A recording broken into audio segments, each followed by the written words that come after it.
今日は日本語の授業が始まる前にね、皆さん、このプロジェクトどうやって勉強していくか、勉強の仕方を少し、伝えたいと思います。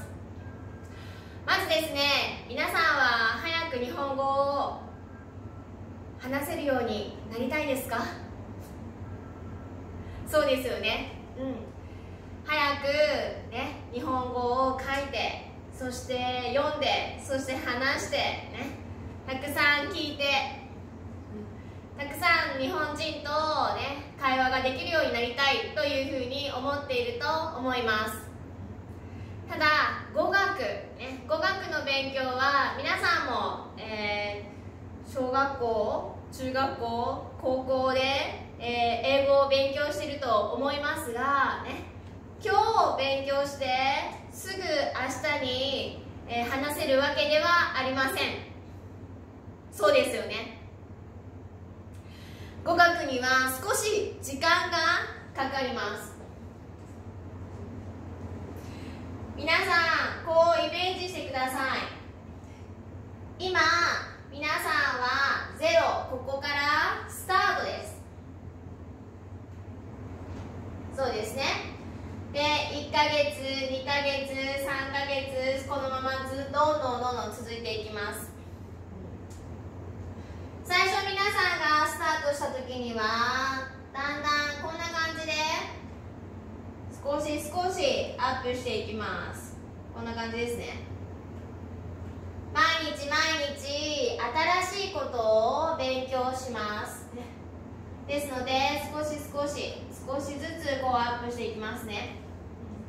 でもだいたい毎日しっかりと頑張って復習もしてね、私の課題も、勉強している人はちょうどね、2ヶ月半から3ヶ月のこの間で1回こう伸びます。こんな感じです。そしてこうキューって伸びて、またもう少し緩やかにこうなっていくんですね。語学の勉強はこの繰り返しです。少しイメージしてみるとコップですね。コップの水を想像してください。コップの水が少しずつこうやって溜まっていきますね。皆さんも最初は日本語をね、最初わからないですけど、どんどん聞いて、そして言う、聞いて言うね、この練習をしていってどんどんコップの中に水を溜めていってください。そしてこのコップの水にたくさん溜まったらこう水があふれますね。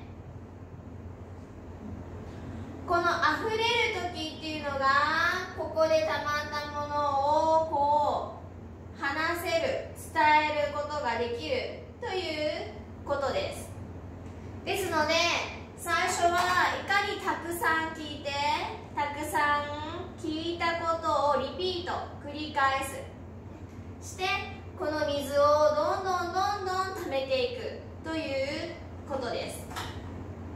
よろしいですか？